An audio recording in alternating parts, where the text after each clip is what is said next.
Bonjour à toutes et à tous et bienvenue pour ce 17e épisode de l'Instant Sportif, votre podcast qui va parler de l'actualité sportive en long et en large. Thierry Simard, toujours en compagnie de Pierre-Olivier Deschênes. Cette semaine, un épisode quand même relativement assez court. On n'a pas beaucoup de sujets, mais pour ce qui est des sujets qu'on a, ils sont quand même assez intéressants. Puis on va commencer sans faire plus d'introduction, parce que des fois c'est un petit peu long. Avec la Formule 1, c'était l'avant-dernier Grand Prix de la saison cette fin de semaine. Le Grand Prix de Las Vegas sur un des pires circuits niveau pilotage en tant que tel. Je parle pas au niveau action, je parle au niveau... Et quand tu roules dessus, c'est un circuit qui est plate. Genre, sincèrement, c'est pas un circuit qui est le fun à rouler dessus. Et j'étais très d'accord avec les mots d'Oliver Burman, ce qu'il avait dit. Était comme, c'est un des pires circuits que j'ai roulé dessus. Comme, Ben, genre, c'est beaucoup de lignes c'est. droites, là. Mais c'est rien. Genre, sincèrement, je me souviens, la première fois que j'ai roulé dessus sur le jeu F1, j'étais comme, ah, c'est ça. Genre, pour elle, j'étais comme, il n'y a rien, ce circuit-là. Il n'y a aucune émotion, rien, pis tout. Fait que, mais là, on va arrêter de critiquer parce qu'au moins, il produit des bonnes courses. Ouais. Contrairement à des circuits qui sont mauvais et qui ne produisent pas des bonnes courses. Tous très forts en pensant à Miami. Euh, Non, c'est la meilleure course de tous les temps. non, non, non, non. Ok, Non, non, non, non. peut-être juste parce que Lando est sa première victoire, mais sinon. Je pense que c'est pas mal plus ça. Donc, le Grand Prix de Las Vegas, première fois qu'il y avait des qualifs sous la pluie là-bas. Puis Lando Norris qui a connu une pole, qui a fait une pole quand même assez, une bonne, assez impressionnante en tant que telle, de chercher la pole à Max Verstappen. Et Carlos Sainz qui a fini troisième aussi. Mais pour elle, C'est une c'était qualif sous vraiment la... des qualifs Ouais. incroyables, là. Ça faisait longtemps que j'avais pas vu de qualif sous la pluie, puis c'est tour après tour, ça continue, que t'as tout le temps, Ouais. tout le monde se dépasse, puis là, ça s'améliore. Il y a quelques surprises. Hamilton, qui s'est qualifié, Ouais. comment dire, 20e. dernier. Dernier. Après Ouais. ça, il y a une autre surprise. Ben, pas une surprise, mais c'est que Lance Stroll, on sait, sous la pluie, est très bon. Et là, Aston Martin, ils ont essayé de prendre un pari. C'était pendant la Q2, ils ont mis des inters pendant que tout le monde était encore c'est wet, puis ça n'a pas fonctionné. Mais pour vous dire Ouais. à quel point c'était proche, c'est que en Q3, quelques minutes après, tout le monde était sur des inters, donc ils ont pris le pari, ça n'a pas fonctionné. Donc ça, c'est un truc qui est un peu décevant, parce qu'on le sait, c'est sa force sous la pluie. Sinon, il n'y a pas d'autres grandes hyper surprises, à part peut-être genre le classement exact, mais il n'y a pas de grands exclus autres qu'Hamilton, surtout en Q1. Là. Il y a Antonelli qui s'est fait sortir en Q1 aussi, là, mais c'est ça. Tant que... Puis, pour la course, je reprendrai les mots de David Coulthard, qui est un petit peu harsh, mais ils ont très raison. Il a quand même raison sur ces mots en tant que tel. Au départ, on a vu Lando Norris essayer de bloquer la trajectoire de Max Verstappen dès la ligne droite, un move assez agressif de la part de Norris, qui peut être fun à voir, surtout de la part de Lando. Sauf qu'après, il a raté son point de corde. Il a fait comme Verstappen en 2023, il est parti trop large, puis Max a réussi à le dépasser. Puis il a même perdu la deuxième place au profit de George Russell à ce moment-là. Et David Coulthard, ce qu'il a dit, c'est que Lando Norris a essayé de jouer au même jeu que Max Verstappen. Le seul problème, c'est qu'il ne connaît pas les règles du jeu. C'est ça qu'il a dit en ondes, c'est rough, mais c'est quand même un peu vrai, on va pas se mentir. Donc après, Max Verstappen est parti, puis c'est... je me souviens plus exactement de la stat exacte, mais c'est un autre Grand Prix que Max Verstappen a mené de bout en bout. Donc il a mené du premier tour jusqu'au dernier tour en tant que tel. Max Verstappen qui est allé remporter une deuxième victoire à Las Vegas après la victoire en 2023. Et là, on s'était dit avec Lando Norris qui finissait deuxième au début, on se disait, bon, OK, Max Verstappen aura pris 7 points sur Norris. Ça va être compliqué. Il a repris 10, c'était 13 points sur Piastri, je pense, Ouais. un truc comme ça. Ouais, il a fini Parce que quatrième. Piastri a fini quatrième. Fait que là, on se disait, bon, OK, il s'est rapproché de Piastri, sauf que là, Norris, il reste quand même 42 points, il reste 2 courses, c'est pas fini encore. Mais c'est Il reste compliqué. maximum 58 points à aller chercher, c'est pas fini, mais ça va être rough. Sauf que là, on va se coucher. Puis d'ailleurs, on va se coucher après avoir Hey, observé ça c'était étrange. le spectacle de Mickey. Il est rendu 1h du matin, la course finie, Ouais. puis il y a une danse de Mickey Mouse à Las Vegas pendant 5 minutes, tu penses qu'il t'hallucine, tu sais pas trop. À moitié endormi, j'ai fait qu'est-ce qui se passe? Genre pour eux, c'était comme c'était quelque chose. Pierre-Route qui était totalement perdu, André, c'était comme ouais, c'est la F1, c'est des nouveaux trucs.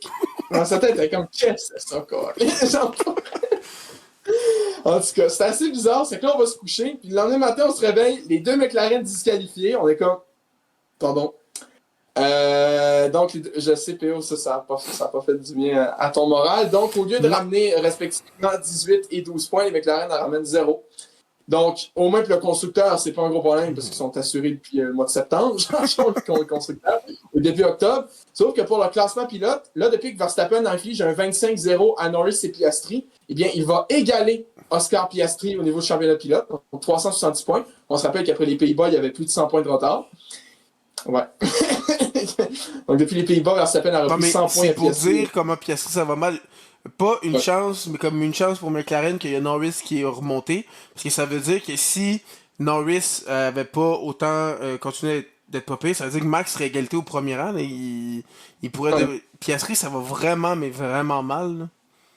Piastri, ben, juste pour le dire, il n'a pas fini sur le podium depuis le Grand Prix d'Italie, qui était mi-septembre. Ouais, ça fait un bout, Qui là. était même au début septembre. Donc, tu sais, ça fait très, très longtemps. Puis on dit pas une win, là, Euh, on dit podium.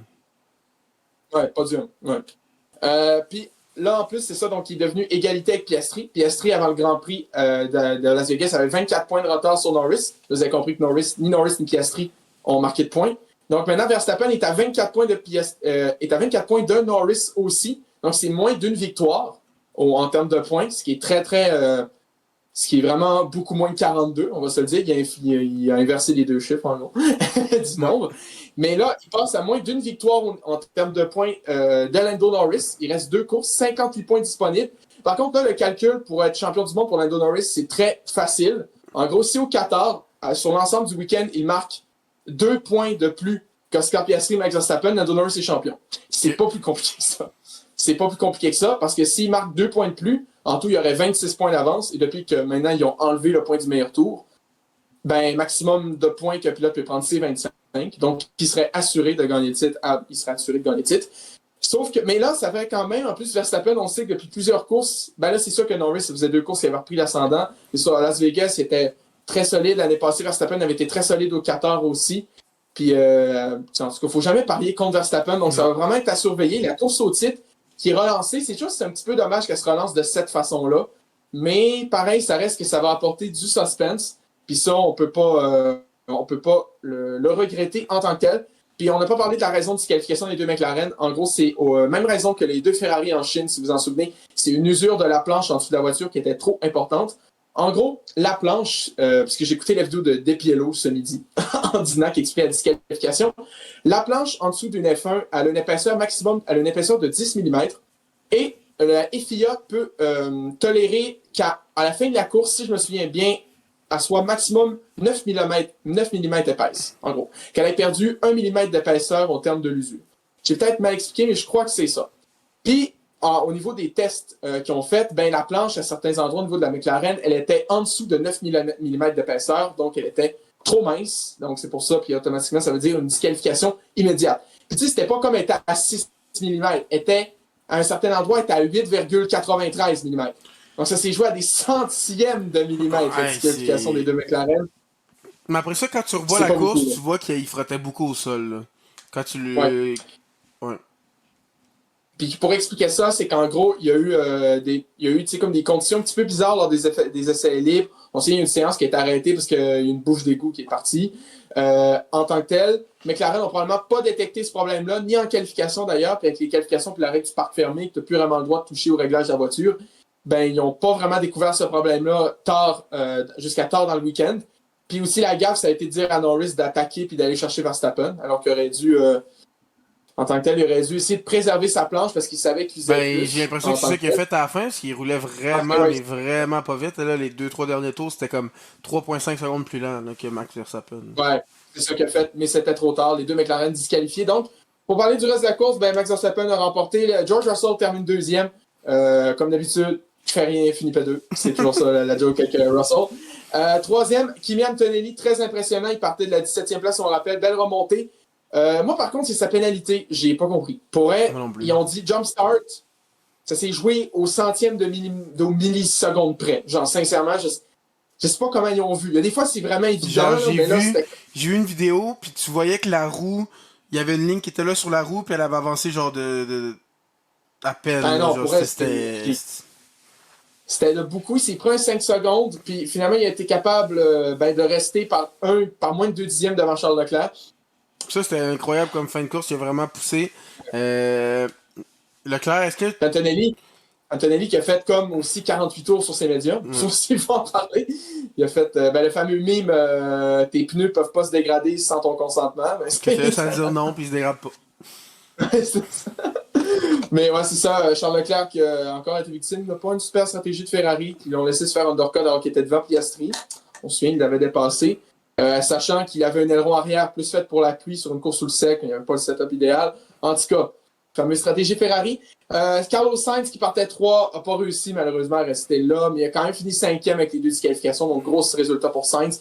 Isaac Hadjar, 6e, gros résultat. Nico Hülkenberg, 7e aussi, qui va chercher quand même 6 gros points pour Kick-Sauber pour la bataille, pour la 7e place au constructeur entre Kick-Sauber, Haas et Aston Martin. Les 3 équipes, je pense, qui se tiennent en 5 points. C'est pour vous dire comment c'est très serré. Lewis Hamilton partait dernier, finit 8e, quand même une remontée sympathique. Le seul truc plate, c'est qu'après un tour, Hamilton était 12e et Antonelli 13 ou 14. Puis, à la fin de la course, Hamilton finit 8, Antonelli 3. C'est comme... C'est... En tout cas. Puis les deux Haas qui ont marqué des points grâce aux disqualifications, Ocon 9 et Berman 10. Sinon, au niveau, 2 disqualifications, Norris et Piastri. Lance Stroll, victime d'un abandon. Gabriel Bortoletto a fait son prime Antonelli en Autriche et aux Pays-Bas. C'est ce que je peux dire. Littéralement, il a fait un move kamikaze dans le premier virage. J'ai pas compris. Là. Pour moi, il n'avait pas vu qu'il y avait un virage. Il s'est mangé Stroll, puis Stroll n'a rien pu faire. Donc, abandon de Lance Stroll, puis de Bortoletto plus tard. Puis également, abandon d'Alexander Albon, qui lui avait des problèmes de radio. Donc, sa radio n'a juste pas marché du reste de la course. Puis après, il y avait des problèmes avec sa voiture. Il a été pris dans des accidents. Il ne voulait pas dire bon. Il ne voulait pas prendre de risque avec Albon. Donc, on a décidé de le faire abandonner. Si on passe maintenant au championnat pilote rapidement, on en a parlé, mais Lando Norris, donc, qui mène toujours le championnat, 24 points devant Oscar Piastri et Max Verstappen. Donc, la course au titre relancée. Pas grand-chose à dire sur le classement pilote en tant que tel. Au niveau de changement constructeur, bien sûr, McLaren est assuré depuis très longtemps, depuis le Grand Prix de Singapour. Mercedes, avec leur très très beau résultat, prennent une sérieuse option pour la 2e place. 431 points contre 391 pour Red Bull, ou je devrais dire 391 pour Max Verstappen Racing. Ouais. Tsunoda, c'est rough pour Tsunoda. Puis Ferrari 4e avec 378. C'est pas fini pour Ferrari pour la 3e place. Pour la 2e, je n'y crois plus. Faut plus y croire. Mais pour la 3e, tout dépendant si sont capables d'aller chercher des gros résultats, ce que je doute fortement malheureusement avec la voiture qu'ils ont.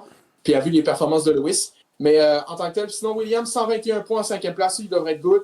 Racing Post, 90 points. À moins d'une grosse performance d'une des 3 équipes en dessous, ça va être tough à rattraper, je pense. Mais sinon, c'est ça. Haas, 73 points. Aston Martin, 72 et Kick-Sauber, 68. Aston Martin, 72 points, 8e. Je rappelle qu'il y a 2 ans, ils avaient au-dessus de 200 points, ils étaient 4e au constructeur. Il y a 2 ans à peine. Puis l'année passée, il était 4e aussi. Puis on les mêmes pilotes, là, c'est vraiment la voiture qui est juste affreuse. C'est n'importe quoi pour Aston Martin en tant que tel. En espérant qu'Adrian Newey peut s'apporter un peu de changement, puis que le moteur Honda soit performant l'année prochaine, parce que sinon c'est rough.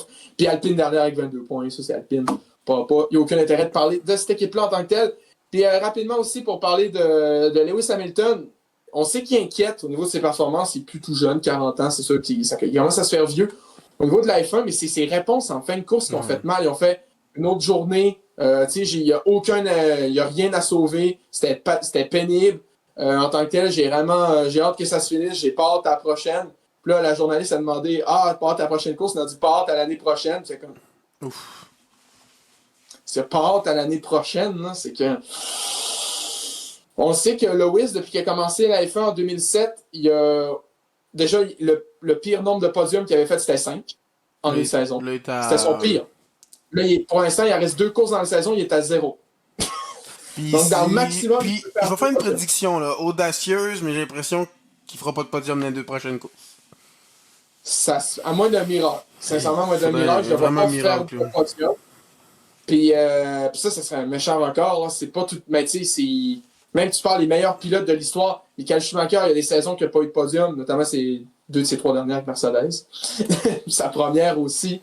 T'as Vettel, ça c'est intéressant. Sébastien Vettel, en gros, il n'a pas fait de podium. Il a fait un podium au moins à chaque saison qu'il a terminé au complet. Ça, c'est intéressant. En gros, les 2 années que Vettel n'a pas complété toutes les courses, c'est-à-dire 2007, puisqu'il est arrivé en milieu de saison, et 2022, puisqu'il a manqué les 2 premières courses, ces 2 saisons-là, il n'a pas fait de podium, mais le reste, oui. Donc ça, c'est quand même assez impressionnant de ce côté-là. Puis sinon, si on parle Prost, il y en a des saisons. Senna, il y a 94, mais en même temps, il y a eu 3 courses. Ça a comme été rough. Raikkonen, il y a des saisons qui n'ont pas fait de podium. Sinon, je pense à ça, Mansell aussi. C'est rare en tant que tel. Là. Donc, Hamilton pourrait perdre un record quand même assez impressionnant. Pour ce qui est du prochain Grand Prix, c'est cette fin de semaine, le Grand Prix du Qatar sur le circuit du Lausanne, 4e Grand Prix au Qatar dans l'histoire, qui va être à des heures un petit peu plus respectables que Vegas. Vegas, on rappelle, c'était à 11h du soir. C'était rough un peu. Là, le Grand Prix du Qatar, ça va être dans les alentours de midi. 11h midi dans la journée. Donc, ça va quand même bien. Une course à sprint, la dernière de la saison. Enfin. En tant que tel. Aussi, c'est pas mal tout. En tant que tel, ça va être très important à suivre. Très intéressant parce que là, la lutte au titre est encore plus et se poursuit encore plus entre Verstappen, Piastri et Norris. Donc ça va être intéressant à suivre. Pour rester dans le sport automobile, également, c'était la dernière manche de la F1 Academy, qui est la série d'accession aux femmes en tant que telle. Puis on a couronné la championne la française Doriane Pain, membre de l'Académie Mercedes, donc qui a été couronnée championne de la W Series. Pas de la W Series, excusez ça, c'est l'ancienne nom. De la F1 Academy. Avec 172 points, sa dauphine, la néerlandaise Maya Vogt de l'Académie Ferrari, deuxième avec 157 points. Maya Vogt, donc les deux qui jouaient le titre, et lors de la première course, a abandonné dans le tour de formation. Ça, c'est rough en tant que tel pour les espoirs, donc rough pour elle. Doriane Pain, maintenant, j'ai hâte de voir où qu'elle va s'en aller. On sait que, malheureusement, ce qui passait avec les deux anciennes championnes de F1 Academy, c'est qu'ils n'ont pas tant percé. Après, si je parle de Marta Garcia, puis l'autre après elle, on n'entend pas tant parler. Surtout que j'ai l'impression que ce qui donne aux pilotes gagnantes pour aller plus loin après en sport automobile, c'est pas nécessairement beaucoup ce qui donne. Donc, j'espère sincèrement qu'elle va au moins pouvoir se trouver une catégorie puisque ça va bien en tant que tel pour les prochaines années parce qu'elle a beaucoup de potentiel en tant que tel pour le futur de Doriane Pain. Puis aussi, ce qui est très sympathique, c'est que Mercedes, eux, ils n'ont pas été gênés à la montrer sur leurs réseaux sociaux. En tant que tel, ils ont c'est comme ça, elle faisait vraiment partie de l'équipe. Là. On comme la voyait souvent avec Russell puis tout. Là. Ouais. Puis Russell avait son chandail comme qui était championne. Puis sur les posts de réseaux sociaux de Vegas, t'avais Antonelli, Russell, Doriane Pain. T'avais les trois. Les trois étaient là. Donc au moins, gros big up à Mercedes. Puis j'espère qu'elles lâcheront pas. Parce que comme aujourd'hui, j'ai vu que Leah Block, qui était membre de l'Académie Williams, elle a quitté l'Académie après 2 saisons pour tourner dans le rallye. Malheureusement, j'ai l'impression que c'est ça que beaucoup d'académies font. Les pilotes, quand ils peuvent pas revenir dans l'F1 Academy, ben, ils droppent de leur académie, puis après, ils en prennent une autre. C'est ça qui est plate. Donc, j'espère sincèrement que Doriane Pain va pouvoir continuer d'être supporté par Mercedes. C'est tout pour le sport automobile. Donc, je rappelle le prochain Grand Prix au Qatar la semaine prochaine, puis après à Abu Dhabi dans 2 semaines. On va passer maintenant au football. C'est la semaine 12 de la NFL. J'ai commencé avec une autre surprise. Comme si cette saison n'était pas remplie de surprises au niveau de la NFL. Le match Texans-Bills qui s'est conclu par une victoire de 23-19 de Houston. Sincèrement, les Bills, je les comprends pas. Cette année, ça va battre les Chiefs puis plein de bonnes équipes, puis ça va perdre contre les Dolphins, les Falcons et les Texans. Je ne comprends pas cette équipe, sincèrement. Puis je peux même pas dire qu'ils peuvent être favoris pour se rendre loin. Non, sincèrement. Vraiment pas. Ils portent vraiment pas confiance. Les Texans, ils ont vraiment très bien joué. Puis quand on a dû prédire les matchs, je sais pas, j'avais un feeling que peut-être les Texans allaient l'emporter. J'ai vraiment hésité, mais après ça, je me suis dit, c'est les Bills, là, ils vont l'emporter. Les Texans sont 5-5. C'est pas non plus une grande puissance. Ils ont pas leur carrière numéro 1. Mais j'aurais dû suivre mon gut. Finalement, je suis allé avec les Bills, mais là, les Texans qui sont maintenant 6-5 sont en plein dans la course. Surtout avec un mauvais début de saison, on sait jamais qu'est-ce qui peut arriver. Donc, il y a une grosse performance de leur côté. Il y avait vraiment besoin de cette victoire-là. Là. Puis aussi, quel match difficile pour Josh Allen, victime de 8 sacs. T'es victime de 8 sacs. J'ai l'impression de voir Sam Darnold en playoff l'année passée. Mais je pense, si je me trompe pas, c'est le plus haut total ou c'est dans ses plus hauts de sa carrière. Là. Ouais.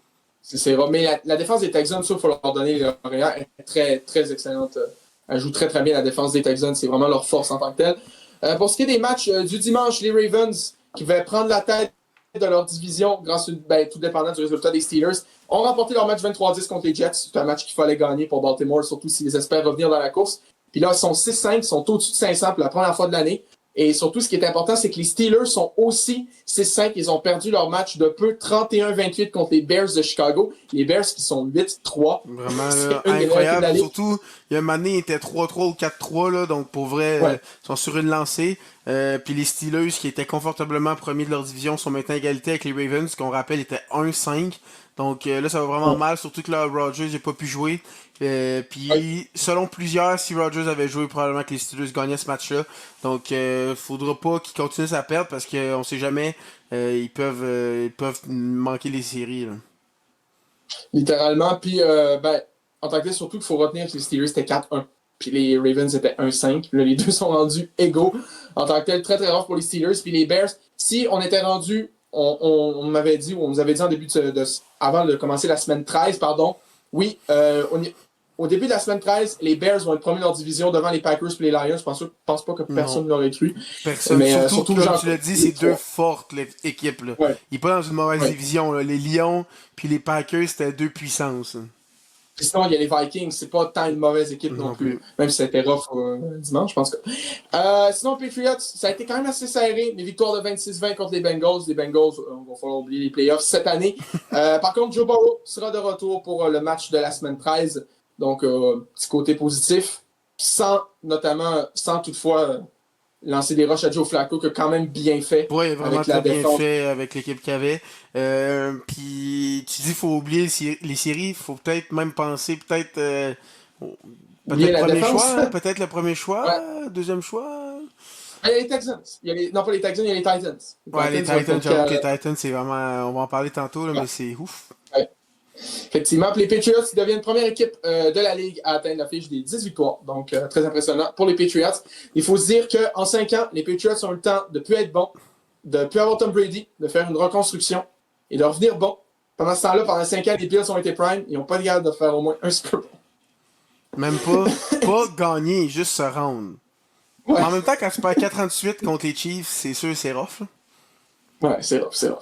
Les Lions, qui ont connu un match quand même assez difficile contre les Giants. On rappelle les Giants, c'est pas la meilleure équipe. Mais il y avait vraiment les Giants avaient vraiment bien commencé. Puis j'ai même vu un meme qui disait si les Giants, si le football c'était seulement 3 quarts, les Giants seraient premiers de la ligue quasiment.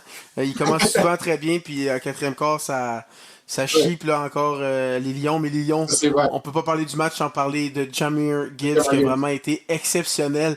Donc si vous faites des poules fantasy, il a fait 55 points, puis le record c'est comme dans les 60, donc il a vraiment connu un match exceptionnel, vraiment incroyable, vraiment les deux running backs des Lions, c'est eux qui mènent, si eux vont bien, l'équipe va bien. Donc c'était une victoire qui avait besoin, surtout comme on l'a dit, les Giants sont 2-10. Donc s'ils perdaient ce match-là, ça allait faire mal. Surtout que là, il allait être 6-5. Là, au moins, ils sont 7-4. Puis ça m'étonnerait qu'il manque les séries. Là. Sinon, les Vikings-Packers, un gros affrontement d'équipes dans leur division. Les Packers qui ont remporté facilement une victoire de 23-6, ça n'a pas été compliqué. Là, les Vikings 4-7, je pense qu'il va falloir oublier les bâtis tranquillement. Surtout dans une division aussi stack. Là. Ouais. Les Packers, maintenant, qui sont 7-3-1. Ça faisait longtemps qu'on n'avait pas vu une victoire aussi convaincante des Packers, par contre. Parce que d'habitude, leur victoire, c'est à la limite de la fraude. Là. C'est comme. Mais pas à la limite de la fraude, mais c'est comme. Ils gagnent, mais comme par une possession contre genre les Jets. Fait que tu sais, je figure, là, j'image, là, mais tu sais, c'est comme pas contre des bonnes équipes, puis ils gagnent à peine. Donc, au moins, une petite victoire convaincante pour les Packers. Chiefs-Colts, les Colts qui revenaient de leur bye week. Les Chiefs, il fallait qu'ils gagnent ce match-là, parce que là, s'ils perdaient, t'en retombais en dessous de 500. 5-6, on sait qu'ils sont vraiment dans la lutte pour la dernière place en série avec les Texans et les Jaguars. Les Chiefs qui perdaient ils perdaient 29, je crois, à un certain moment. Ils perdaient de beaucoup. Là. Et ils ont réussi à remonter, puis finalement, ils l'ont remporté 23-20 en prolongation. Pour une fois qu'Harrison Butker a réussi à botter. C'est une joke. Mais en tout cas, mes victoires très importantes des Chiefs de 23-20 contre les Colts 6-5. On en revient au-dessus de 500. Là, c'était très important. Il fallait gagner ce match-là pour les Chiefs en tant que tel. Surtout contre les Colts, qui sont pas mauvais cette année. 3e défaite, une 2e en 3 matchs pour les Colts. Je pense tranquille. C'est pas que ça se calme. D'après moi, ils devraient faire les séries pareilles. Oui, mais c'est plus réaliste, disons. Ouais. Mais ouais, c'est ça. Tranquillement, ils retournent un petit peu sur terre. Puis sinon, les Seahawks qui ont remporté leur match 30-24 contre les Titans. Qui ont une pire fiche que les Giants, puisque les Giants sont 2-10, mais les Titans sont 1-10. Oui. Sauf que les Giants qui sont officiellement la première équipe qui ont été officiellement éliminés de la course aux séries. On est surpris, on est vraiment très surpris. Moi, je pensais qu'elle allait gagner le Super Bowl. Ouais. Ben, ça veut dire que les Giants ne sont pas officiellement éliminés. Un comeback? Oui. Non, je pensais pas. Non, tu penses pas. Sinon, les Jaguars aussi, on sait, dans la lutte pour la dernière place en série dans l'américaine. Victoire importante, 27-24 en prolongation contre les Cardinals. Là, c'était le temps de prendre pour les Cardinals, puis choke ça contre les Jaguars en prolongation. Mais il faut le donner aux Jaguars aussi, qui sont quand même impressionnants. La défense a bien joué. Oui. Donc, victoire des Jaguars 27-24, qui passent maintenant à 7-4. Qui ont dépassé les Bills au classement d'ailleurs, si vous demandez. Donc, les Bills maintenant sont 7e de l'américaine. Ils joueraient contre les Broncos, qui sont 2. Et sinon, il y avait. Moi, si tu m'avais dit qu'il y avait un match. Non, mais si tu m'avais dit qu'il y avait un match Bills-Broncos en série, je pense que j'aurais mis 2 Bills puis 7 Broncos. Là, pas Ouais. l'inverse. Là. Pas l'inverse. Hein. Ouais, mais Non. pour l'instant, c'est ça au niveau de la course aux séries. Après, il y avait le match que tout le monde a regardé. Tout le monde, bien sûr, je parle de la population des Acariens. C'est-à-dire le match Raiders-Browns. Un match que tout le monde a écouté. Je Ben, sais même pas si les gars ont écouté ce au match-là. moins, c'était le premier match en carrière de Shedeur Sanders, Oui. qui a quand même bien Son, fait, son premier honnêtement. départ. Ouais, son premier départ. Il Son avait premier joué au départ. dernier match. Mais, Ça n'a pas très bien été. Premier départ. ouais. Première victoire, Première 1-0. victoire pour. Oui, première victoire au premier départ pour une carrière des Browns depuis 95. On peut dire que ça fait longtemps. Puis on sait que les Browns, depuis 99, ils ont eu. Combien de carrières? Beaucoup. 42, 24? Ben, juste cette année, je pense qu'il y en a eu 3 ou 4. Juste cette année. Donc, Ouais, donc les Browns, victoire de 24-10, passent 3-8, gardent leur chance pour participer aux séries. Non, personne n'y croit. Ok, pas sûr, c'est non. bon. Non, pas sûr. Ok, ça, c'est le match qui est intéressant, qui est assez quand même impressionnant. Les Eagles qui menaient 21-0 contre les Cowboys et qui l'ont échappé. Victoire des Cowboys 24-21, qui gardent leur chance, techniquement. Maintenant, qui jouent pour le faux 500, mais le 500 pareil, ils sont 5-5-1. Grosse victoire des Cowboys en tant que telle. Puis seulement accordé 21 points. Oui, c'est les Eagles. C'est pas la meilleure équipe offensivement, on va se le dire. Et qui ont quand même réussi à marquer 24 points contre les Eagles. Ça, c'est le plus impressionnant. Ouais. Puis en même temps, j'ai vu un meme qui disait que les Eagles, c'est probablement l'équipe la plus bipolaire de tous les temps.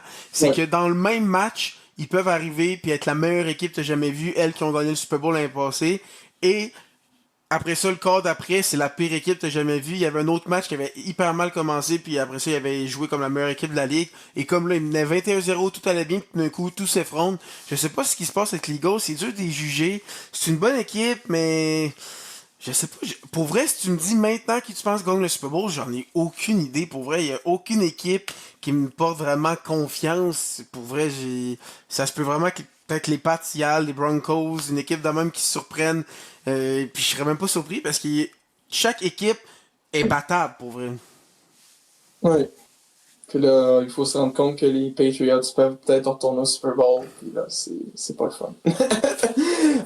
Puis sinon, les Falcons aussi que je vais contre les Saints, victoire de 24-10 d'Atlanta. Bon. On c'est va tout ce que j'ai à dire. Ouais. Bon. Ouais, effectivement. Le match du dimanche soir, c'était Rams Buccaneers. Alors les Bucks, ça va mal. Là. Ça va très mal pour les Bucks. C'est quoi, il était 6-1 à Manu ou 6-2? Ouais, puis en plus, Baker Mayfield, je parlais de MVP. Est-ce que finalement, c'est là qu'ils vont être une très bonne équipe? Ils vont-tu vraiment être contenders? Puis. On 6-5. Ils sont 6-5. Puis là, j'ai dit qu'il n'y a aucune équipe qui me porte confiance. Les Rams, peut-être que ça pourrait être un choix intéressant. Ils battent des bonnes équipes. Tout le monde a l'air de bien aller. Mais pour les Bucks, là, faut qu'ils se reprennent. Sinon, ils vont peut-être même manquer les séries. Là. Parce qu'ils sont dans. Il faudrait checker, ils sont dans quelle division. Les Bucks, c'est sûr qu'ils n'ont pas nécessairement la meilleure division. Mais ça peut être intéressant là-dessus pour voir. Les Rams, victoire de 34-7, ça n'a même pas été serré. Puis aussi, il faut parler de la saison de Matthew Stafford. C'est peut-être lui le leader pour le MVP parce que depuis le début de la saison, son début de saison, ça a mal commencé. Il a lancé 2 interceptions et depuis, il n'en a pas lancé une. Donc c'est pour dire. Puis tu sais, c'est arrivé en septembre, ce truc-là. Donc là, on est rendu fin novembre. Il n'a toujours pas lancé une interception depuis début septembre. Absolument impressionnant, Matthew Stafford là-dessus. Puis grosse victoire des Rams 34-7. Oui. Puis là, en parlant du classement, le match qui est en train de se jouer en ce moment entre les 49ers et les Panthers devient très important parce que les Panthers sont 6-5 et les Buccaneers sont 6-5. Donc si les Panthers gagnent ce match-là ce soir, ils deviendraient premiers de la division puisque la division c'est Buccaneers 6-5, Panthers 6-5, Falcons 4-7 et les Saints du 2-9. Donc oui, ok, les Bucks sont pas la meilleure division, mais imagine les Panthers, ils sneak en étant premiers de leur division parce que les Buccaneers, ça va vraiment pas. Ça pourrait être très surprenant. Je me souviens au début de la saison qu'on a fait le preview, nos 2 invités avaient dit peut-être les Panthers peuvent surprendre. J'ai dit peut-être être une bonne équipe qui fait les séries. On dit non, surprendre dans le fait qu'ils seraient plus intéressants, peut-être un peu meilleur, mais je sais pas pour les victoires.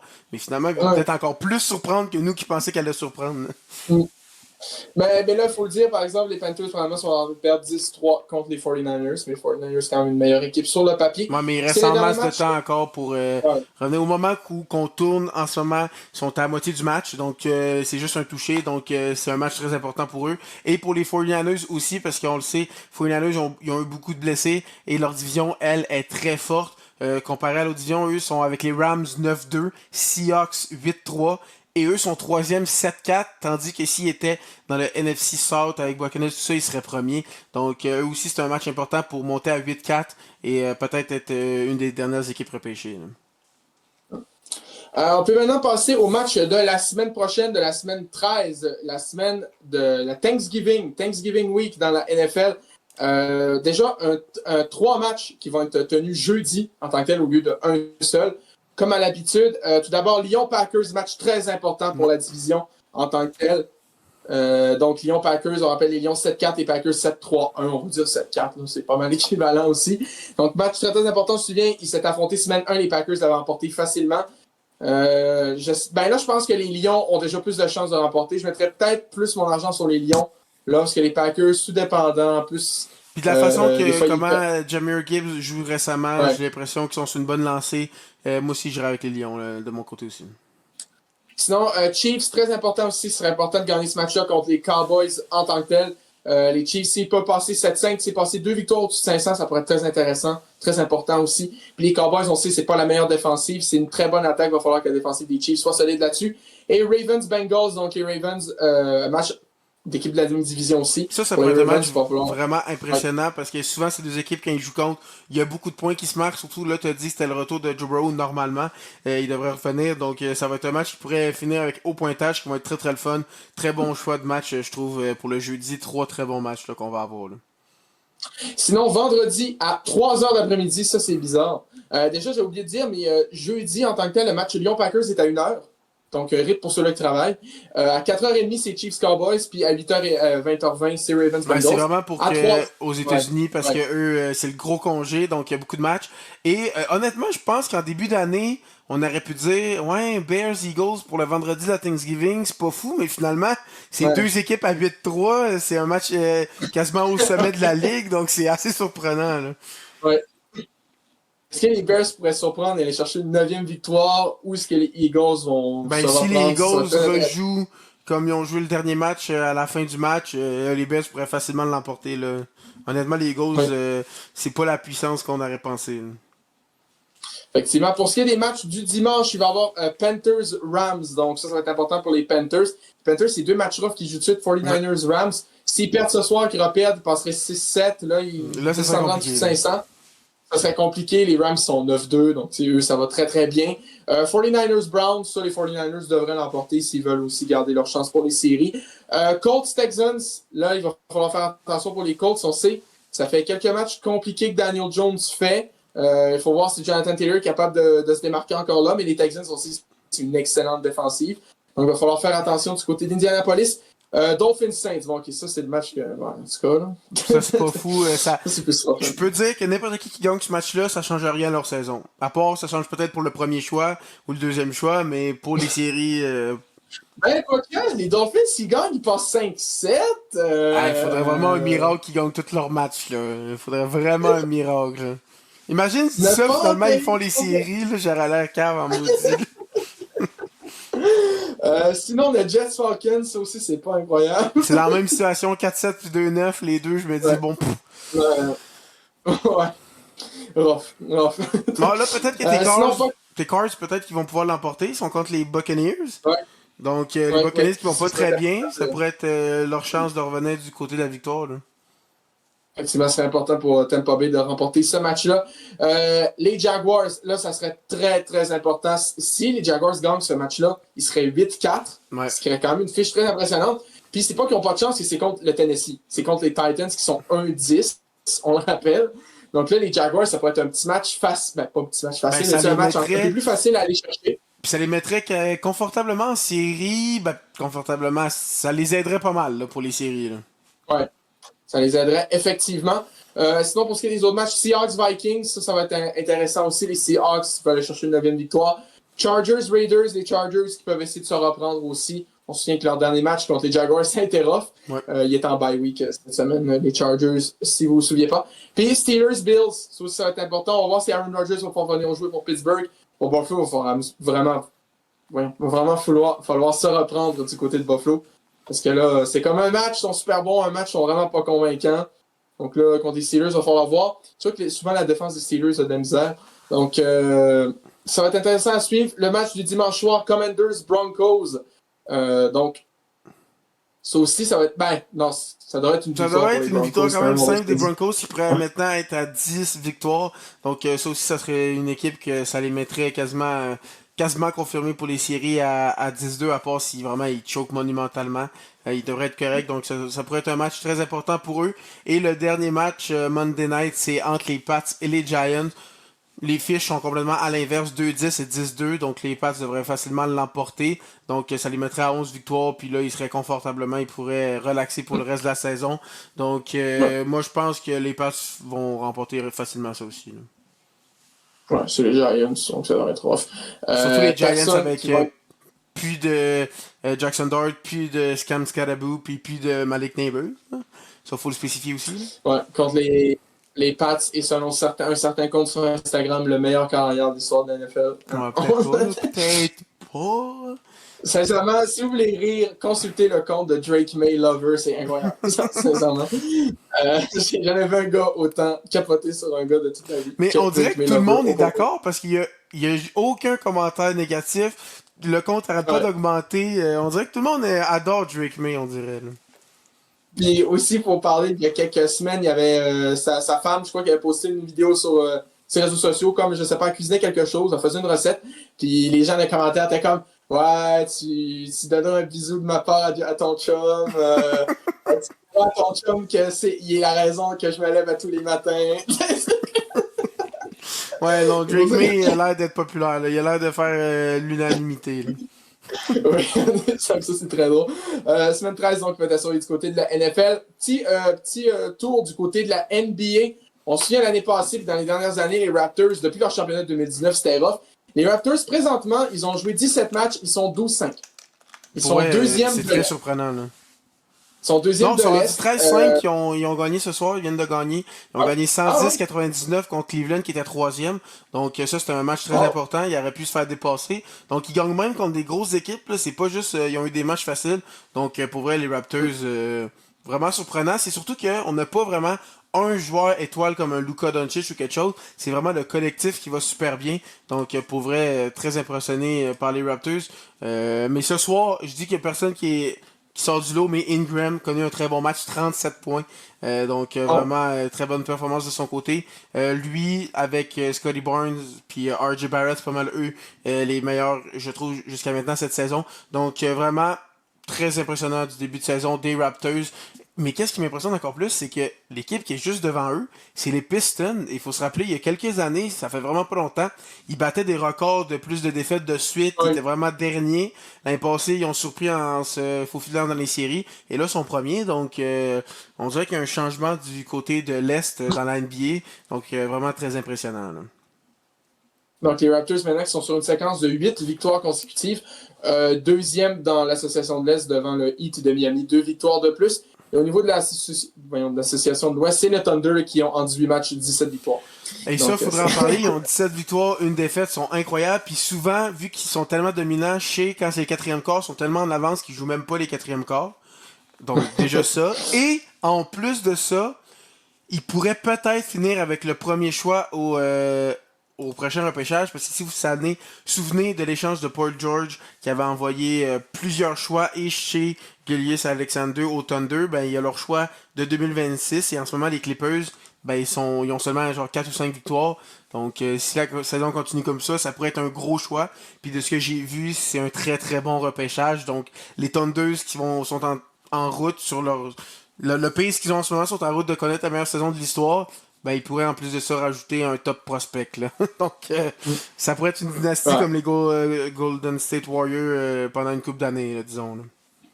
Les Clippers sont présentement 5 victoires, 12 défaites. C'est pas la pire fiche de la NBA. Déjà dans l'Ouest, il y a les Pelicans qui sont Ouais, 2 eux victoires, 15 c'est défaites. vraiment tough, là. Mais c'est dans l'Est, la pire équipe, c'est les Wizards qui sont 1 victoire, 15 défaites sur une séquence de 14 défaites consécutives. Et ça c'est tough, hein. Euh, Puis les Pacers aussi, on se souvient, les Pacers qui étaient finalistes l'an dernier, qui sont vraiment avant-dernier dans l'Est avec 2 victoires et Mais en 14 même défaites. temps, on le savait que c'était comme, oui, il était finaliste, mais c'était une miracle run, là. C'était un peu comme les Ouais. Canadiens quand ils ont fait la finale en 2021, t'étais genre, ouais, mais c'est Carey Price qui était trop fort, puis qu'on a réussi à se faufiler parce que les Leafs sont choqués. Les Jets, ils ont pas voulu jouer au hockey, ils ont voulu juste étamper Evans. Puis après ça, Fleury nous a aidé avec un petit but contre Golden Knights. Donc c'était un peu frauduleux. Mais les Pacers, c'était un peu une Cinderella run aussi. Mais qu'ils soient autant bas, ça, je m'attendais pas à ça, Ouais. disons, là. Donc, ça va être là-dessus du côté de la NBA pour le futur de la saison, pour le reste de la saison en tant que telle, la saison qui est encore jeune, bien sûr. Maintenant, passons au hockey, dernier sport qu'on va vraiment évoquer dans cette émission. Tout d'abord, au niveau de la PWHL, c'était le début de la saison dans la Ligue féminine. Tout d'abord, vendredi, les 2 premiers matchs de la saison, les Sabres de Toronto qui ont emporté 2-1 contre le Frost du Minnesota. Et aussi le premier match de l'histoire des Golden Knights de Vancouver et du Torrent de Seattle. Match qui s'est terminé en prolongation par la marque de 4-3 en faveur des Golden Knights de Vancouver, qui ont connu d'ailleurs la plus grosse foule de l'histoire de la LPHF. En tant que tel, ben, c'était un sold-out, 15 000 spectateurs. Wow. Je ne sais pas si c'était la plus grosse foule tant que ça, mais en tout cas, au moins, il était sold-out. On rappelle que les Golden Knights, ils jouent dans l'aréna, dans le Pacific Coliseum, qui est l'ancienne aréna des Canucks. Donc déjà, c'est impressionnant que l'aréna est encore debout. Ouais. C'est d'habitude, les vieux arénas comme ça, c'est comme exemple le Forum. Oui, il existe encore, mais il n'y a plus de patinoire là-dedans. Non, il n'y a pas de patinoire partout. Non, c'est un centre d'achat. Ouais. Sinon, en tant que tel, le Colisée Pepsi, il a été démoli, un truc de même, je pense. Ou en tout cas, ils veulent le démolir. Puis en plus, ça fait pas comme si les Canucks étaient arrivés depuis genre 2000, comme genre on dirait le Wild sont là depuis genre 70, quelque chose comme ça. Donc ça fait longtemps que le stade est là. Ça fait longtemps qu'ils ont quitté l'aréna aussi. C'était comme dans les années 90. C'est pour dire que c'est impressionnant que l'aréna soit encore là. Puis il sert encore. Puis c'est encore un gros aréna, de 15 000 capacité. ouais, 15 000 c'est 15 000 places. Je vais articuler un peu. Ben c'est quand même beaucoup, là. Il y a des arénas dans la ligue qui sont juste un peu plus que ça. Là. Ben, c'est comparable à Winnipeg, puis je pense que c'est plus gros qu'Utah. Donc, c'est pour dire en tant que tel. Les Sirens, victoire de 4-0 contre le Charge d'Ottawa. New York l'a remporté samedi. Et dimanche, c'était le début de la saison de la victoire de Montréal, qui jouait à Boston, malheureusement. Défaite de 2-0 de la victoire contre le Fleet de Boston en tant que tel. Les 2 buts qui ont été marqués par Susanna Tapani et Megan Keller. Si vous demandez, non, Megan Keller n'a aucun lien avec Clayton, malheureusement. Mais donc, malheureusement, défaite pour la victoire. À leur premier match, leur deuxième match va être le premier de la semaine dans la LPHF. C'est simplement demain, au moment où on enregistre l'épisode. Donc, mardi, le 25, le match qui va jouer à de la Place Belle à Laval, alors qu'ils vont recevoir la visite des Sirens de New York et du choix de premier tour du repêchage de 2024, c'est-à-dire Sarah Fillier. Donc, ça va être très intéressant à suivre du côté de la victoire de Montréal. Qui va marquer le premier but de l'équipe? Ça va être à surveiller. Pour ce qui est maintenant de la LNH, il s'est quand même passé quelques trucs cette semaine. Tout d'abord, Nate Danielson, qui a marqué son premier but dans la LNH, un ancien choix de premier tour des Red Wings de Détroit. Mikko Rantanen, qui a été suspendu un match. J'adore ta petite mention dans notre document, 2 dingueries en 2 matchs. Oui. Si tu peux nous en parler rapidement. Ben, premièrement, la première, c'est un peu moins, mais c'est elle qui a fait le plus jaser, c'est que il a donné une mise en échec à Romanov, mais les deux étaient en train de tomber, puis ça l'a fait que Romanov est arrivé directement dans la bande. Celui-là, tu peux un peu plus le justifier. Il arrivait rapidement. Il n'y a pas vraiment de mouvement dangereux, mais ça reste que c'était limite. Et vraiment, Patrick Roy, lui, l'a pas accepté. C'est ça qui a fait que c'est allé viral. Il a dit que le prochain match, il le finirait pas. Il s'est vraiment fâché derrière le banc. Ça a fait le tour des réseaux sociaux. Mais après ça, genre, le match après ou 2 matchs après, genre, il y a vraiment là, c'est un coup vicieux contre Coronato, si je me trompe pas. Et là, celui-là, il a été suspendu pour un match. Donc Rantanen, ça fait 2 en pas long. Il était pas connu comme un joueur vicieux, mais 2 en pas long, pour tâcher une réputation, ça va faire une tâche. Justement, pourquoi? Probablement qu'il y a eu juste un match, parce que il n'y a pas de réputation de faire des coups comme ça. Mais juste pour dire, Romanov va manquer, si j'avais vu, c'est 5 à 6 mois. Donc c'est des grosses blessures. Donc Rantanen suspendu pour un match pour les Stars. C'est pas un Matt Rampy ou un Tom Wilson, maintenant. Non, vraiment pas. Il n'y a pas de réputation. Sinon, il y a des nouvelles au niveau des uniformes. Il y a 2 équipes. Ben, déjà, on a vu les premiers chandails pas les premiers. Les chandails qui vont être utilisés pour la classique hivernale qui va se dérouler le 2 janvier prochain à Miami. J'ai hâte de voir pour la glace. Ça va être top. Disons qu'il fait pas tant froid à Miami, disons. De janvier.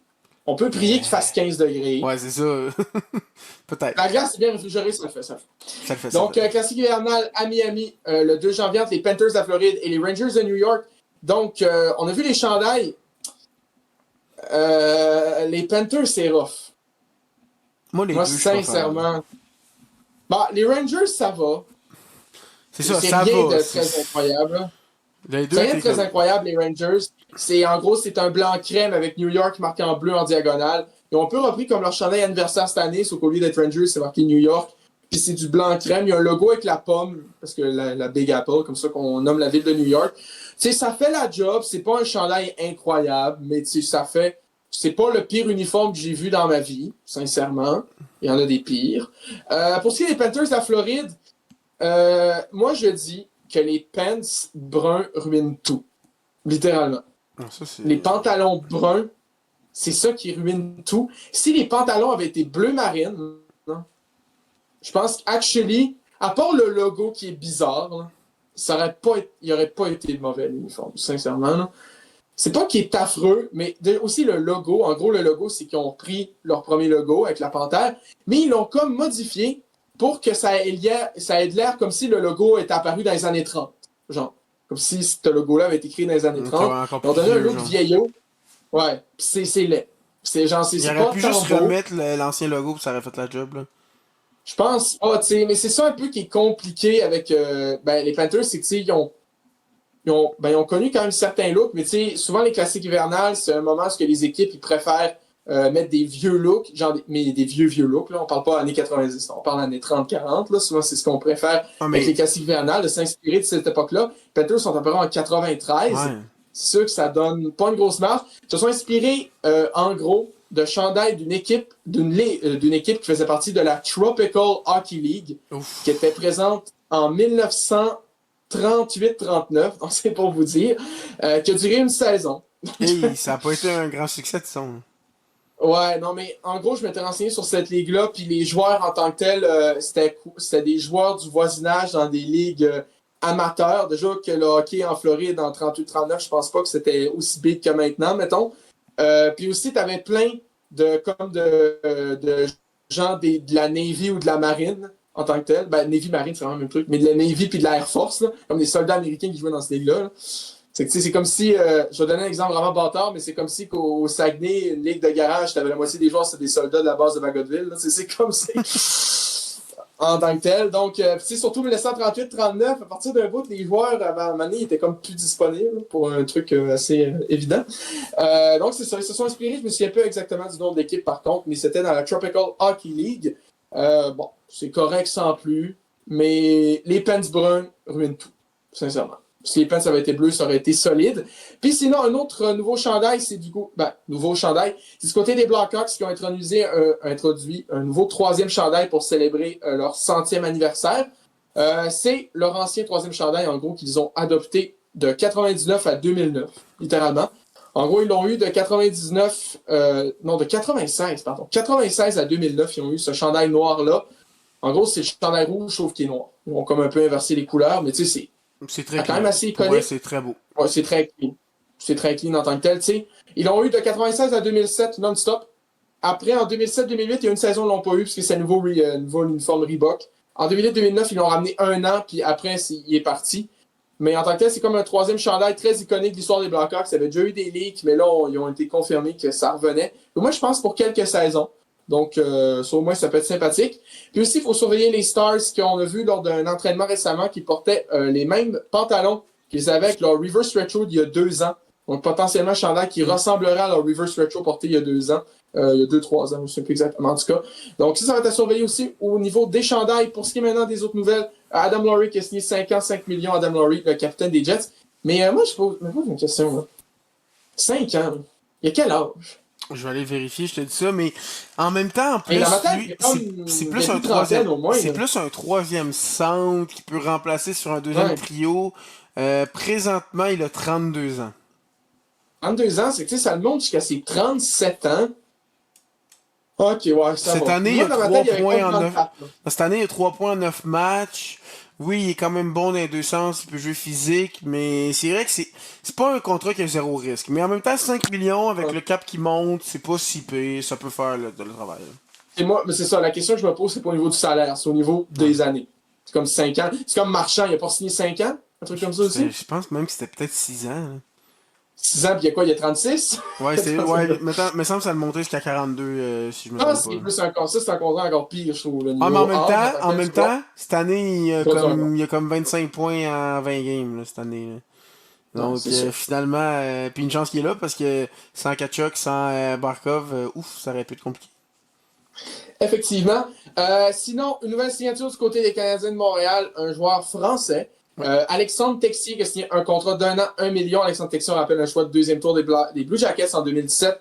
A joué avec les Blue Jackets qui a récemment, depuis peu, il était dans l'organisation des Blues de Saint-Louis. Ça Ça n'a allait pas tant vraiment pas, ouais, marché. non. Donc là, maintenant, on va rejoindre les Canadiens de Montréal. Toi, personnellement, tu verrais où dans la Ligue? Ben, présentement, avec tous les blessés, pour vrai, j'aime mieux ça qu'un Joshua Roy ou un Jared Davidson. Je trouve qu'il va vraiment plus faire le travail. Aussi, en tir de pénalité, on a vu qu'on a de la misère. Puis lui, il y a eu quelques fois qu'il a été très très bon avec des bonnes feintes et des bonnes mains. Je pense que vraiment, en ce moment, avec les blessés qu'on a, je regarde Florian Jacquet après son match avec sa bagarre. Il a vraiment bien joué. Il a joué des mises en échec. Je le laisse là. Donc, j'enlèverais Jared Davidson. Donc, ça ferait quatrième trio Texier, Veleno, Gallagher. Puis moi, je trouve que ça pourrait être très très bien. Ça pourrait... Mais pour moi, c'est mieux que Joshua Roy, disons. Donc, Ouais. pour moi, c'est un gars de profondeur. Si quelqu'un pense que j'ai vu des highlights, ça se peut qu'il soit sur le deuxième trio, man. Non, non, non, non, non, non, non, non. Oublie ça, oublie ça, oublie ça, oublie ça. À moins d'un miracle, là. Moi, je pense que troisième, quatrième trio, joueur de profondeur, c'est Beaucoup sûr de qu'il va. blessés. Ouais. Beaucoup de On va blessés, voir ce mais que ouais. ça va donner. Il a l'air très positif. Il avait vraiment le goût de venir à Montréal. C'est son choix de prédilection parce que, comme on l'a dit, il est français. On parle en français ici. Il aime bien ça. Donc, en même temps, il a beaucoup de talent. Il a 26 ans. Donc, on sait jamais. Mais, si je vous dirais, pariez pas qu'il va faire 50 points maintenant. Sincèrement, niveau talent pur, je pense, au niveau patineur, c'est le meilleur joueur français de l'histoire de la LNH, je pense. Ouais, C'est sûr talent qu'en même pur, temps, ouais. les échantillons, c'est comme Antoine Roussel, Pierre-Edouard Bellemare, là. C'est sûr que c'est pas des joueurs qui étaient reconnus pour leur talent pur. Mais en tant que tel, tu sais, fait des bonnes feintes, peut être quand même impressionnant sur certains jeux, donc tu sais, pas une mauvaise signature là-dessus. Maintenant, est-ce qu'il va devenir le meilleur joueur français de l'histoire des Canadiens de Montréal? Je pense quand même que ça va être dur à battre avec Christophe Alluet. Autant qu'on fait des jokes dessus, autant qu'Hubert était très solide. Oui, vraiment. À son prime. Maintenant, rapidement, avant de passer aux 3 étoiles, il y a les 3 matchs que les Canadiens ont, les 2 matchs que les Canadiens ont joués dans la dernière semaine. Un match que ça a bien été, puis le premier match, par contre, qui a un petit peu moins bien été. Le match contre les Capitals, honnêtement, les Canadiens n'ont pas si mal joué. C'est vraiment les deux gardiens ont été complètement affreux. Montembeault a été chassé après avoir accordé 3 buts, dont 2 qui auraient dû arrêter. Un qui s'est beaucoup trop tassé pour aucune raison, et l'autre que c'était vraiment un tir de routine. Le gars s'en venait, il a fait un petit tir, puis Montembeault l'a touché, ça a rentré. C'était vraiment affreux. Après ça, Dobèche est venu en relève. Il était autant mauvais, il se déplaçait tellement. Mais il y a une chose ça fait quelques matchs que les Canadiens ils font, ils laissent tellement de temps aux joueurs pour tirer. Je vous le dis, si le joueur est dans la Ligue nationale, il est capable de la mettre top net. Parce que je vois à patinoire extérieur du monde qui joue dans le B, il la met top net, là. Si tu lui donnes 5 secondes, il va t'en mettre top net, là. Oui, ok, il la met pas tout le temps top net parce que c'est juste les joueurs élites qui en une demi-seconde sont capables de faire ça. Mais comme tu laisses Sonny Milano, il s'est fait laisser 4 secondes dans l'enclave devant Dobèche, il l'a mis top net, c'était évident. Il y a Chikrin il était tout seul, il y avait genre la moitié de la zone des Canadiens tout seul, il s'est pris un gros slapper, il a déjoué le gardien. Ça, c'est inacceptable, faut mettre quelqu'un sur le joueur. C'est arrivé aussi avec Werenski quand on a joué contre Columbus. Werenski, il a eu 4-5 secondes à monter, puis là, il l'a mis où qu'il voulait. Donc ça, faut régler ça. Mais sinon, après ça, le match contre Toronto, ça s'est vraiment mieux passé. Faut dire, Toronto ont plusieurs blessés, encore plus que Montréal, et des gros joueurs comme Matthews, Matthews et tout ça, mais on les a vraiment dominés. C'était une domination du début à la fin. On a même chassé le gardien. Ça a été un excellent match de Noah Dobson, son premier match en carrière de 2 buts. Donc, quand même très très bon de son côté. Slavkovski a connu un très bon match sur son trio avec Demidov.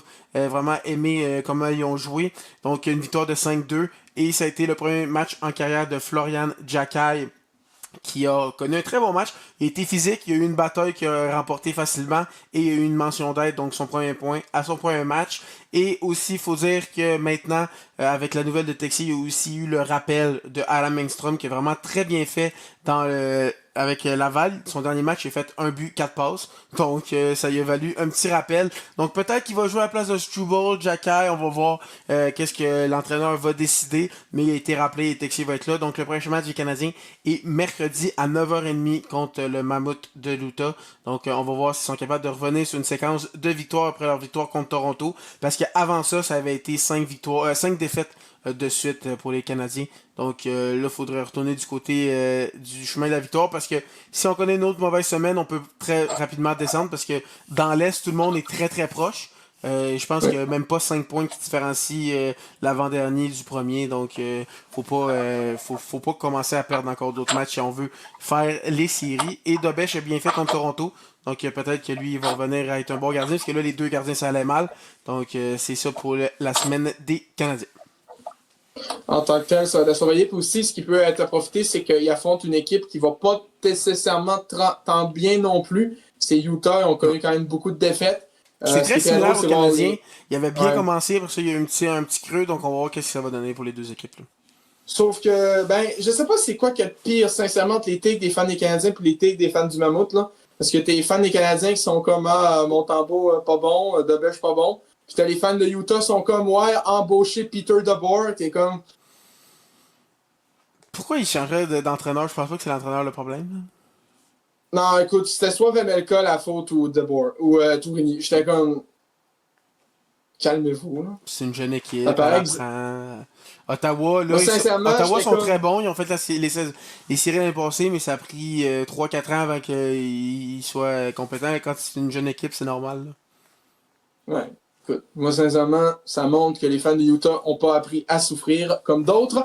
Pour ce qui est finalement des 3 étoiles, rapidement avant la confession de l'épisode, tout d'abord, on en a parlé lors de la portion NFL, c'est Jamar Gibbs qui a connu en gros un excellent match. 219 verges acquises par la course avec 2 tours, j'allais dire 2 tours de chapeau, 2 touchés. 45 verges aussi au niveau de la réception, 1 touché, 55 points fantasy. T'étais très content. Oui, je l'ai dans mon fantasy. Ça m'a très bien aidé. Vraiment, très gros match de la part de Jammer Gibbs. On en a parlé un peu plus tôt. Là. Effectivement, donc gros match pour lui. Et les Lions, deuxième étoile. Max Verstappen avec sa victoire 100% de retour dans le championnat. Ça va être à surveiller. Je pense qu'il est très très motivé en tant que tel. Donc 2 courses restantes. Puis la troisième étoile, un peu surprenant, c'est le défenseur des Flames de Calgary, Rasmus Anderson. 9 points dans 4 matchs. Quand même assez impressionnant pour le défenseur. Surtout qu'il n'est pas connu pour être un défenseur tant offensif que ça. Il est plus connu pour être robuste et être défensif. Donc 9 points en 4 matchs. Surtout avec une équipe qui marque très peu. Donc vraiment très impressionnant de son côté. Là. Donc c'était tout pour les 3 étoiles de la semaine. Donc c'était pas mal tout. D'ailleurs, pour l'épisode en tant que tel, j'espère que vous avez apprécié. La semaine prochaine, on va parler du Grand Prix du Qatar. Donc, on sait l'avant-dernière manche de la saison. On va continuer de parler de la NFL. On va parler aussi du hockey, bien sûr, au niveau de la LNH, de la PWHL aussi. S'il y a des nouvelles dans d'autres ligues, pourquoi pas. Si on apprend que Jaromir Jagr, je sais pas, il tente un retour dans la Ligue américaine, on va en parler, inquiétez-vous pas. On sait jamais. Il y a des équipes qui en auraient besoin, je pense. Je doute que ça arrive. Je doute que ce soit sur notre carte de bingo d'ici la fin de l'année. Là. Oui, mais moi je te dis, je prends entre Joshua Roy et Jagr, je prends Jagr. Alors peut-être pas Jagr il y a 20 ans, oui, mais le Jagr là qui a de la misère à avancer. Qui dit qu'il a de la misère à avancer? Ben il joue juste parce que sinon son équipe fait faillite là. Pareil.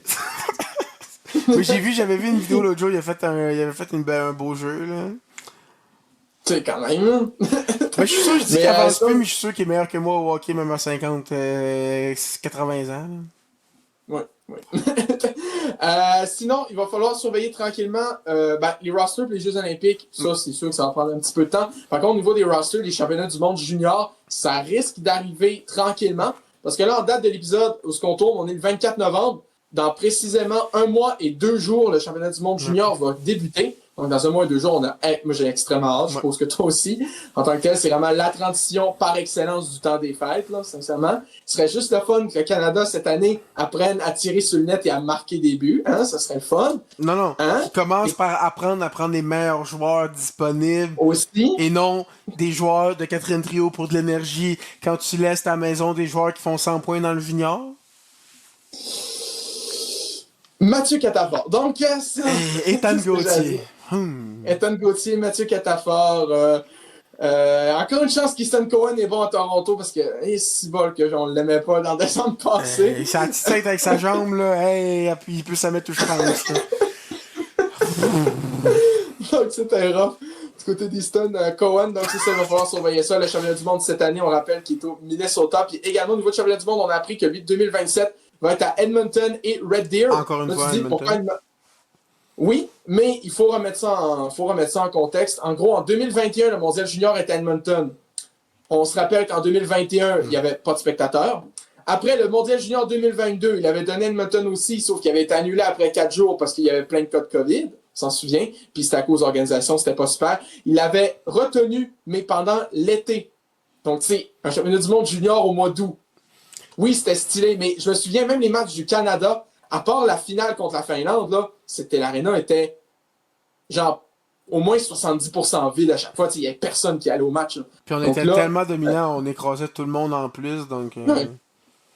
Donc, tu sais, c'est en plus, mais la finale, on s'en souvient, l'arrêt de Mason McTavish, le but de Ken Johnson, on s'en souvient. Non, mais là, c'était McTavish, incroyable. j'ai adoré son entrevue. Il s'est fait dire pourquoi t'étais là en arrière de la ligne. Il dit je sais pas, j'étais pas supposé être là, mais bon, j'étais content d'être là.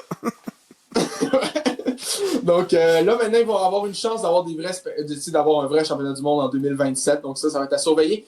Sinon, autre truc, ça n'a vraiment pas de rapport, mais il faut, on va essayer, je vais faire un petit peu un mode, une publicité, on va dire.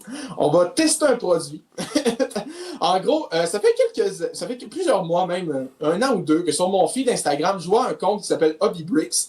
En gros, qui fabrique, qui propose des figurines Lego et des sets Lego customisés de Formule 1.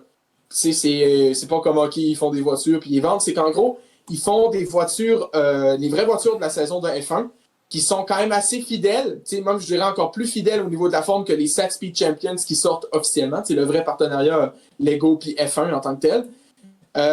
Avec les sponsors qui fit, puis aussi les figurines qui fit. Donc, en gros, les figurines customisées avec tous les sponsors sur la combinaison. Les pilotes aussi, c'est vraiment les figurines des pilotes, ils customisent les casques. Ça fait ça fait plusieurs mois que je vois ça sur mon feed Instagram, puis je me suis dit, j'ai envie de voir quoi ça donne. Donc là, c'est sûr que j'ai pas poussé ça très, très loin. En gros, j'ai commandé une figurine de Charles Leclerc, customisée 2024, pour que ça fitte avec ma Ferrari 2024 en Lego, en gros, littéralement. Donc, je l'ai commandé. Je sais pas quand ça va arriver. On m'a dit entre le 8 décembre et début janvier. Donc, tu sais, il y a un bon gap d'ici là. C'est sûr qu'il faut qu'il y ait la customise. Ça ne doit pas être une grosse usine en tant que telle. Mais lorsque je vais l'avoir, je vais faire une espèce de petite chronique, je vais en parler pour voir est-ce que c'est bien fait, est-ce que ça vaut la peine. Parce qu'il faut rappeler, j'ai payé 42$ pour la figurine. C'est une figurine, j'ai payé 42$. En gros, tu as la figurine, puis tu as le casque customisé aussi, puis tu as la casquette, tu as une casquette puis un casque. Et c'est quand même, tu payes 42$ une figurine Lego. C'est quand même rough. Non, mieux d'être qualité, mieux de la qualité. Là. Ouais. Puis ça va être à voir parce que l'autre technique, c'est comme se commander des pièces puis la faire soi-même, ce que j'ai pensé faire aussi. Donc, je vais voir si ça serait peut-être pas mieux de faire ça. On va tester les deux. Sinon, on va continuer de parler, on va trouver d'autres sujets en tant que tel au niveau de la NBA aussi. On va continuer à suivre ça. Le football, j'en ai déjà parlé. On va essayer d'en faire des jeux aussi tranquillement, ça serait le fun. Il y a toujours ma vidéo sur le Crashgate et le procès de Philippe Massa qui sera à faire dans les prochaines semaines.